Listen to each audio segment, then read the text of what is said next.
Sveiki, aš esu 4 kurso neurologijos rezidentė. Šiandien pristatysiu tokią temą, kontroversišką temą, gal mažiau girdėtą, gan retą patologiją, tai fibrinogeno išeikvojimo koaguliopatija. Pirmiausiai, nepaimtų skaidrės, ne? Pirmiausia, norėčiau pradėti nuo klinikinio atvejo. Tai mano asmeninis matytas klinikinis atvejis kartu su gydytoja Aurelija Daškevičiūtė budėjimo metu.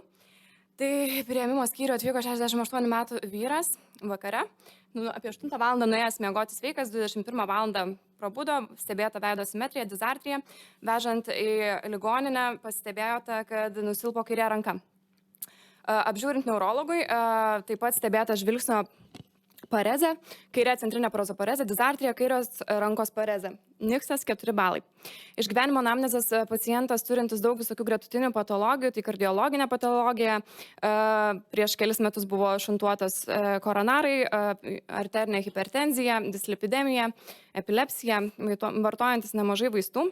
Atlikta kompiuterinė tomografija, joje matome dešinės vidurinės smegenų arterijos M2 trombą, aspektas 9 balai, plati perfuzijos sutrikimo zona, tai yra plati penumbra ir nedidelė išemijos šerdis. Kadangi susirgimo laikas buvo apie porą valandų nuo trombolizės pradžios, tai pradėta intraveninė trombolizė ir taip pat po to atlikta mechaninė trombektomija, kuri buvo be komplikacijų, viskas praėjo sklandžiai, kraujotaka pilnai atstatyta. Iš laboratorinių tyrimų, ką reikėtų akcentuoti, tai pacientui stebėta anemija netransfuzinio lygio, trombocitopenija, šiek tiek padidėjusi kepenų fermentų koncentracija, D-dimerai nežymiai padidėjo, daugiau nieko ypatingo. Apžiūrint 2 valandas po trombolizės ir trombektomijos, būklė išlieka panaši. Išlieka kairės rankos šiek tiek silpnumas, šiek tiek pagerėjus lyginant su priėmimo skyriui stebėta simptomatika. Maždaug praėjus pusvalandžiui po apžiūros, tai nuo trombolizės pradžios, skaičiuojant, buvo apie 4 valandos, jeigu nuo pabaigos apie 3 valandos, pacientas staiga tampo vangus, fiksuotas žvilgsnis, kairės rankos plėgija, kairės kojos gili parezė, niksas 14 balų, kartojama galvos kompiuterinė tomografija ir turim tokį vaizdą, masyvę hemoragiją su vidurio struktūrų dislokacija. Ir tada kyla klausimas, kas įvyko. Vėl pakartotinai kviestas neurologas, bandyta apsvarstyti, ko mes galbūt neįvertinom, gal yra kažkokie kiti dalykai, kas galėjo lemti tokią gan greitą ir progresuojančią neurologinę simptomatiką. Tai apgalvojus viską, čia buvo nakties metu, maždaug apie 4 ryto, tai su gydytoja pasitarus buvo nuspręsta rekomenduoti skirti precipitatą 10 veikimo vienetų, taip pat rekomenduoti atlikti fibrinogeno koncentraciją, jinai prieš trombolizę nebuvo atlikta, rekomenduoti atlikti po. Ir tada pagal gautus rezultatus žiūrėti, ką toliau daryti. Taip pat buvo iškviestas neurochirurgas, dinamikoje per tas, dar einant eigoje per tą kelias pusvalandį, valandą, būklė iš vis pablogėjo, pacientas komui, Glaso komos skalėje 4 balai. Neurochirurgai, aišku, jo neėmė nei operuoti, nei nieko daugiau daryti, intubuotas pacientas ir stebėtas toliau. Ką gavom iš tyrimų? Tyrimai maždaug buvo atlikti apie 6 ryto, nes pirminiuose paimtuose kraujo tyrimuose įvyko hemolizė, tada kartota, tai mes gavom, kad fibrinogeno koncentracija buvo mažiau 0,4, tai laiko atžvilgiu tai maždaug 6 valandos po trombolizės šitas rezultatas gautas. Reanimatologai skyrė 20 vienetų, kurie precipitato ir taip pat buvo sulašinta 2 gramai fibrinogeno koncentrato. Toliau žiūrint eigoje, rytas jau vyksta neurochirurgų vizitacija, paciento būklė išlieka sunki, Glaso komos skalėje 6 balai. Buvo nuspręsta, kad induikuotinas operacinis gydymas, tai yra kraniotomija ir hematomo šalinimas. Vertinant fibrinogeno koncentraciją eigoje, matom, kad 6 ryto, tai maždaug 6 valandos po trombolizės buvo mažiau 0,4 gramų litre. Po skirto gydymo, tai apie 12 valandą kartotas tyrimas, tai 12 valandų po trombolizės, fibrinogeno koncentracija atsistačiusi iki 2,35. Kituose tyrimuose nieko ypatingo, išlieka trombocitopenija, taip pat sulašinta trombocitų masės 2 vienetai. Pacientas operuojamas, čia vaizdas po operacinio gydymo, išlieka vis tiek ta hematoma, jinai 3 kartus mažesnė. Paciento būklė išlieka sunki, realiai nepakitusi. Pacientas apie 7 dienas yra gydomas reanimacijai ir sunkios būklės iškeliamas į rajono reanimaciją kaip su bloga prognozė ir visas klinikinis atvejis baigėsi paciento mirtimi. Tai dabar šiek tiek apie teorinę iš teorinės pusės. Tai pirmiausia, norėčiau pakalbėti trumpai apie krešėjimo sistemą. Tai, kad mes turim sudarytą krešėjimo sistemą iš 3 kelių. Tai pirminė hemostazė, kai vyksta trombocitų agregacija, antrinė tai koagulacijos kaskada, kuri irgi yra sudaryta iš kelių kelių ir kur raudonai fibroktą. Norėčiau paminėti šitą vietą visos kaskados, kad fibrinogenas yra verčiamas fibrinu ir susidaro, taip formuojasi krešulys. Trečia, toliau apie fibrinolizę. Tai irgi yra sudaryta iš 3 kelių, tai yra išorinio, vidinio ir egzogeninio. Jos metu fibrinas yra skaldomas į fibrino degradacijos produktus ir į D-dimerus. Ir toliau skatinama yra tolimesnė fibrinolizė, ką mes gauname,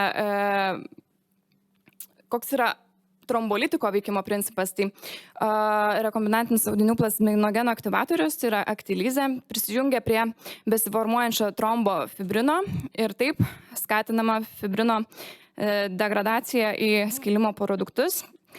Čia matom tokią kitą schemą, tačiau svarbu paminėti tai, kad fibrinogeno afinitetas fibrinui nėra specifinis, taip pat trombolitikas jungiasi ir prie laisvo fibrinogeno, dėl to mes gaunam labai daug cirkuliuojančių fibrinogeno ir fibrino skilimo produktų, kurie iš savęs toliau aktyvina fibrinolizę. Šiek tiek dar norėčiau pakalbėti apie pačią alteplazę, tai yra audinių plasminogeno aktyvatorius. Klinikinių tyrimų duomenimis yra rodyta, kad fibrinogeno kiekį jisai sumažina maždaug apie 60% po 4 valandų ir per parą laiko fibrinogeno kiekis maždaug atsistato į 80% pradinės koncentracijos. Taip pat svarbu paminėti, kad alteplazės pusinės eliminacijos laikas yra labai greitas, iki 5 minučių, bet pats jos poveikis į fibrinolizę išlieka iki paros per suaktyvintus mechanizmus. Taip pat dar svarbu atkreipdėmėsi į tai, kad po trombolizės intrakraninių hemoragijų dažnis yra gan didelis.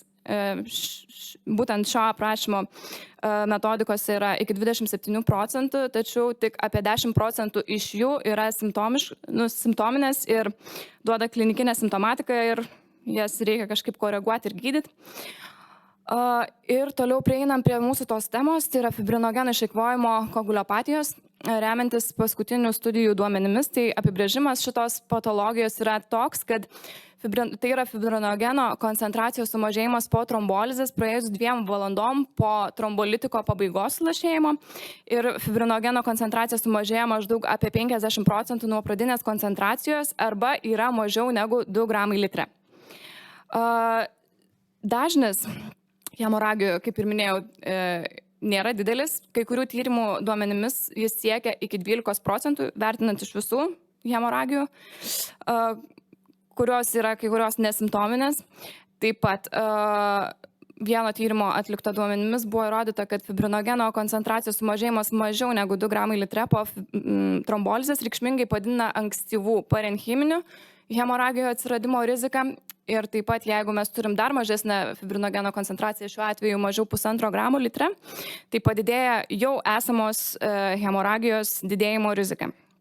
Taip pat svarbu atkreipti dėmesį, kad simptominių intrakraninių hemoragijų rizikos veiksniai ne vien yra koaguliacinės sistemos kažkoks sutrikimas ar kažkokia tai koaguliopatija, bet taip pat susideda ir kitos gretutinės patologijos, tai yra spaudimo padidėjimas, prieširdžių virpėjimas, širdies nepakankamumas, diabetas, dislipidemija, inkstų patologijos, taip pat trombocitopenija, vyresnis amžius, aktilizės dozė, kuri yra skirta prieš trombolizę, tai didesnis kiekis susijęs su dažnesnė hemoragijų rizika. Taip pat didelis pradinis NIHS balas. Ir svarbu atkreipdėmėsi, kad krešėjimo rodikliai daugumoje studijų iš viso buvo nevertinti. Būtent siejant riziką su simptominiam intrakraniniam hemoragijom. Dar svarbu paminėti tai, kad pačių hemoragijų formavimasis irgi nėra susijęs vien su koagulopatija. Tai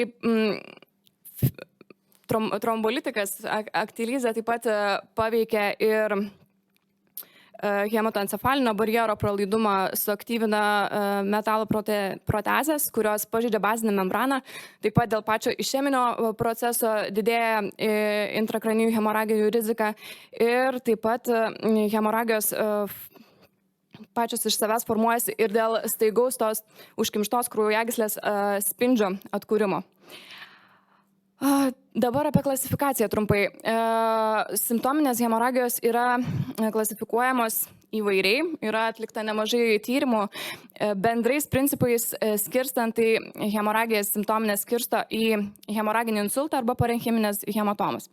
Čia gal plačiau nesiplėsiu, čia nėra pats svarbiausias dalykas. Taip pat dar norėčiau pabrėžti, kad simptominės intrakraninės hemoragijos po trombolizės irgi kaip mes jas apibrėžiam. Tai apibrėžimai yra skirtingi, vertinama klinikinė eiga, tai pavyzdžiui, Nins kriterijai, tai yra bet koks neurologinis, pablogėjęs neurologinis atsiradęs papildomas deficitas, plus kompiuteriniai tomografijoje aptikta intrakraninė hemoragija.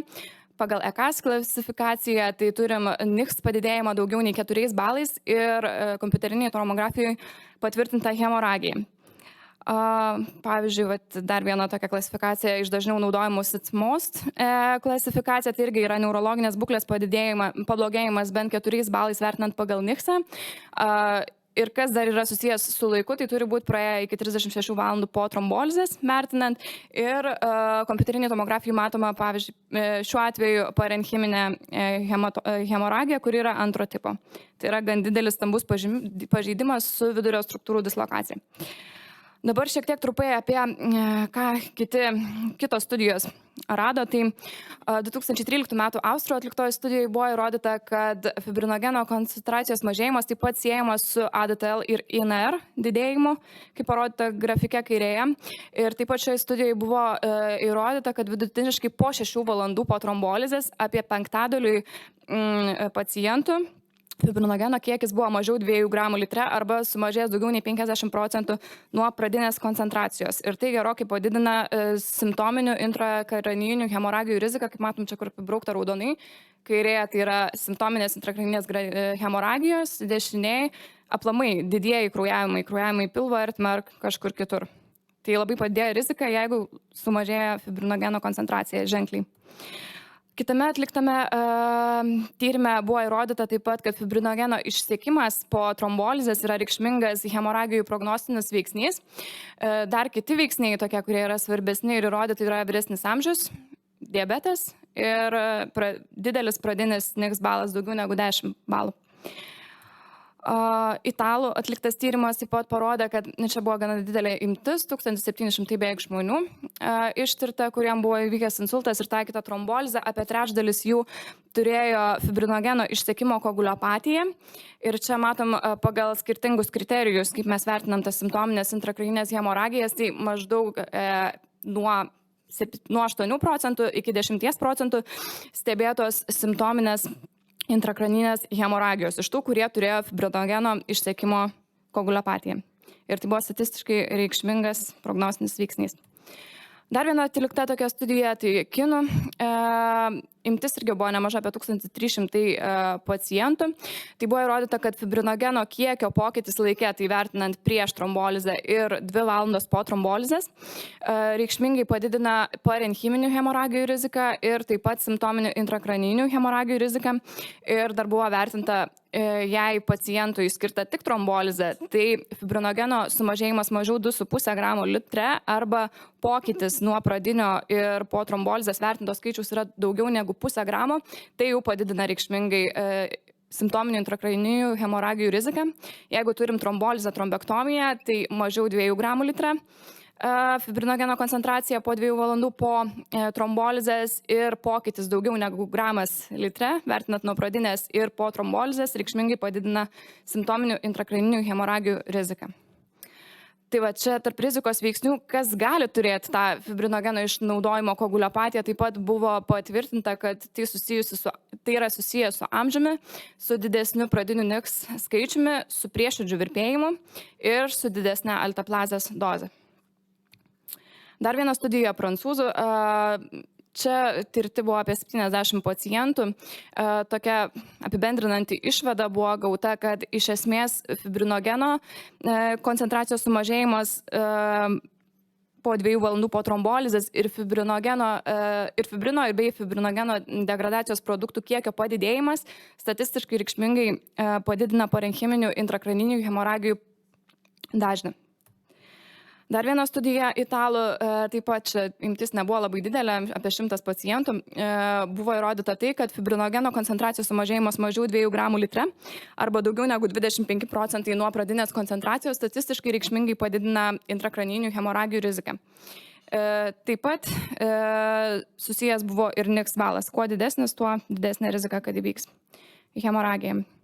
Ir svarbu atkreipdėmėsi į tai, kad fibrinogeno išeikvojimo koagulopatija yra svarbi pirmosiom tom valandom, nes dažniausiai hemoragija vyksta iki 6 valandų po trombolizės pradžios. Tai irgi statistiškai reikšmingas buvo rodiklis šioje studijoje. Dabar kalbant toliau trumpai apie biožymenis, ką mes galėtumėm tirti, kad pasižiūrėt, ar čia pacientas turi riziką, neturi rizikos kraujavimo po trombolizės. Tai iš esmės apibendrinant visas tas studijas prieita tokia išvada, kad būtų rekomenduojama atlikti plazmos fibrinogeno koncentraciją, taip pat būtų indikacijų atlikti ir fibrinogeno degradacijos produktų koncentraciją prieš trombolizę, 2 valandos po trombolizės ir 24 valandos po trombolizės. Ir tai duotų daugiau informacijos apie tai, ar mums kažką reikia aktyviai stebėti, gydyti ir ką atkreipdėmėsi. Taip pat įrodyta, kad fibrinogeno degradacijos produktų koncentracijos padidėjimas daugiau nei 100 mg litre ir fibrinogeno koncentracijos sumažėjimas mažiau negu 2 gramai litre statistiškai reikšmingas simptominių intrakraninių hemoragijų prognostinis rodiklis. Dabar trumpai dar apie kraujavimo rizikos vertinimą. Tų skalių yra visai nemažai, bet apibendrinus visų tų tyrimų rezultatus, iš esmės nė viena neturi tokio didelio ir reikšmingo statistinio patikimumo. Dar svarbu paminėti tai, kad tose skalės yra vertinamas dažniausiai amžius, Nix balas, gliukozės kiekis ir nėra vertinama krešėjimo sistemos kažkokie rodikliai. Čia pavyzdžiui viena iš tų diagramų, kad kuo daugiau balų mes surenkame, vertinant amžių, Nix balą, pradinį spaudimą, gliukozės kiekį, kuo daugiau balų, tuo didesnė tikimybė, kad ta hemoragija gali įvykti po trombolizės. Trumpai dar apie gydymą, ką reikėtų atkreipdėmėsi, tai gydymo rekomendacijos nėra kažkokių vienų ir patikimų rekomendacijų, kurios pasakytų, ką mums reiktų daryti. Tos rekomendacijos daugiau paremtos ekspertų nuomonę, pavieniam studijom, pavieniais klinikiniais duomenimis, bet apibendrinus, tokios išvados gal būtų galima padaryti, kad 2 valandos po trombolizės, jeigu fibrinogeno koncentracija turi mažiau gramų litre, tai tikrai reikėtų atkreipti dėmesį ir stebėti pacientą, ar nereikia koreguoti to fibrinogeno kiekio sumažėjimo. Taip pat 2 valandos po trombolizės, jeigu mes turim fibrinogeno koncentraciją mažiau 2 gramų litre ir yra simptominės intracerebrinės hemoragijos, turim šitą simptominę intracerebrinę hemoragiją įvertinantas pagal visą apibrėžimą. Ir jeigu fibrinogeno kiekio pokytis yra daugiau negu 30%, reikėtų atkreipti dėmesį, ar nereikia mums koreguoti visos krešėjimo sistemos, siekiant išvengti tų ypač simptominių intracerebrinių hemoragijų, nes jos dažniausiai vis tiek susijusios yra su bloga prognoze ir išeitimis. Tai trumpai apie vaistus, kurie yra naudojami. Jie veikia skirtingose vietose, tiek vidinį kelią, tiek išorinį, tiek toje vietoje, kur veikia alteplazė. Dažniausiai skiriami, tai yra krioprecipitatas 10 vienetų. Šita dozė maždaug fibrinogeno kiekį pakelia nuo 0,5 iki 0,7 gramų litre. Galima ją kartot, reikia stebėti kokią koncentraciją, kaip atsistato. Tai daugiausiai tikriausiai įrodymų turintis preparatas, kuris yra naudojamas. Antroje vietoje yra trombocitai, trombocitų masė, tačiau tai yra kontroversiškų visai išvadų dėl to, kad kartai vienoje iš studijų buvo įrodyta, kad trombocitų masė gali sukelti kaip tik hemoragijos didėjimą. Tai dažniausiai tarp tų rekomendacijų rekomenduoja, kad jeigu mes turim trombocitopeniją, galbūt pagalvoti, kad reikėtų ir trombocitų skirti. Šaldyta plazma, jinai pakankamai turi lėtą poveikį, tai naudojama nebent jeigu nėra krioprecipitato ar kitų tų preparatų, kurie yra skiriami. Protrombino komplekso koncentratas toks daugiau kaip antroji vietoje skiriamas. Pirmoji vietoje būtų skiriamas pacientam, kurie naudoja varfariną. Reikėtų irgi apie tai pagalvoti. Jeigu neturim krioprecipitato, galbūt reikėtų pagalvoti apie protrombino kompleksą. Vitaminas K, jeigu yra varfarino naudojimas žinomas anamnezėje. Ir kiti vaistai, pavyzdžiui, antifibrinolitikai, irgi neturi pakankamai duomenų ir įrodymų, kad tikrai yra saugus ir kad tikrai tas efektas yra reikšmingas, būtent turint intrakraninę hemoragiją simptominę. Ir tokios apibendrinančios išvados, tai kad prieš atliekant trombolizę būtų vertinga įvertinti paciento kraujavimo riziką, įvertinti jo gretutinės patologijas, naudojamus vaistus, ir maždaug spręsti, ar reikia labiau atkreipdėmėsi tą pacientą, į jo būklę, į jo būklės pokytį dinamikoje. Tada esant dideliai kraujavimo rizikai rekomenduojama atlikti fibrinogeno koncentraciją prieš ir po trombolizės, kad būtų galima įvertinti pokytį. Ir taip pat įtariant fibrinogeną išeikvojimo koaguliopatiją, nepamiršti, kad turime gydymą, kuris gali būti skiriamas ir galbūt pavyktų išvengti tų visų komplikacijų, kurios veda į nepalankes ir blogas išeitis. Tai gal tiek maždaug.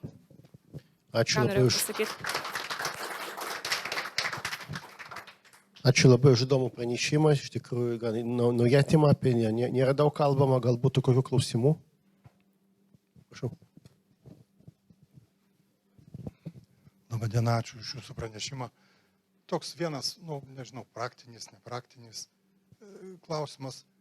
Kokie motyvai lėmė tai, kad pirminis neurochirurgų sprendimas, jog neurochirurginė intervencija yra neindikuotina tam pirminiam apžiūros metu. Vėliau visgi nuomonė buvo pakeista ir operacija atlikta. Ar paciento būklės kitimas, ar kiti motyvai? Kai neurochirurgas vertino, tai Glasgow komos skalėj balas buvo 4 balai. Šiaip dinamikoje paciento būklė, kiek aš žinau, panaši buvo. Tiesiog ryte buvo aptartas didesniai komandų ir matyt, kadangi tas būklės ir skyrus fibrinogeną ir lašinant kitus vaistus, ta būklė vis tiek išliko sunki, tai tiesiog buvo tokia kaip gelbstinti tikriausiai situacija, nes edema irgi buvo didelė smegenų. Čia buvo toks, matyt, daugiau viso centro sprendimas, manau. Gal dar būtų klausimų? Ačiū už pranešimą. Norėjau paklausti dėl intraveninės trombolizės. Trombocitų kiekis buvo 98, kas yra kaip ir kontraindikacija pagal... Nebuvo laukta rezultato kraujo tyrimų ir trombolizė iškart pradėta po natyvinės kompiuterinės tomografijos. Tai čia kalbama apie bolisą, ar buvo sustabdyta, kai gauta? Ne, jinai buvo pilnai pabaigta. Mano žiniom, aš priėmime nebuvau tuo metu, aš budėjau skyriui, bet mano žiniom, jinai buvo pabaigta iki galo. Nes kažkaip užtruko tas kraujo tyrimų, kol atėjo tie rezultatai ir jinai nebuvo baigta. Tarsi buvo pabaigta iki galo. Ir gal teko pasidomėti dėl trombocitų ir fibrinogeno sąsajos?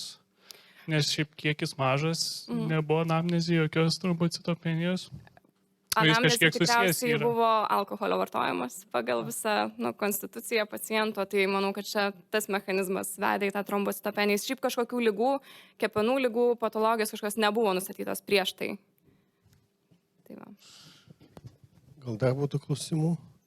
Jeigu, aš nežinau paklausti, galbūt teko skaityti ar pasidomėti, ar tenektiplazė turi panašią savybę, ar tai yra klasės, ar tai yra vaisto? Tenektiplazė, čia neįtraukiu, nes ir taip pakankamai didelis pranešimas gavosi, bet šiaip tenektiplazė turi didesnį afinitetą būtent su trombo formavimu susijusiu fibrinu ir prie jo labiau jungiasi negu prie laisvo, dėl to mes turim mažiau tų fibrino degradacijos produktų ir ta fibrinolizė yra netokia aktyvi, bent jau kiek padaryta tyrimų, tai tenektiplazė liktais turi mažesnę riziką tų simptominių intrakranininių hemoragijų. Tai va, čia irgi toks vienas iš pasvarstymų, gal reikėtų tai atkreipdėmės. Vienas pliusas tenektiplazei naudai. Taip. Taip, prašau.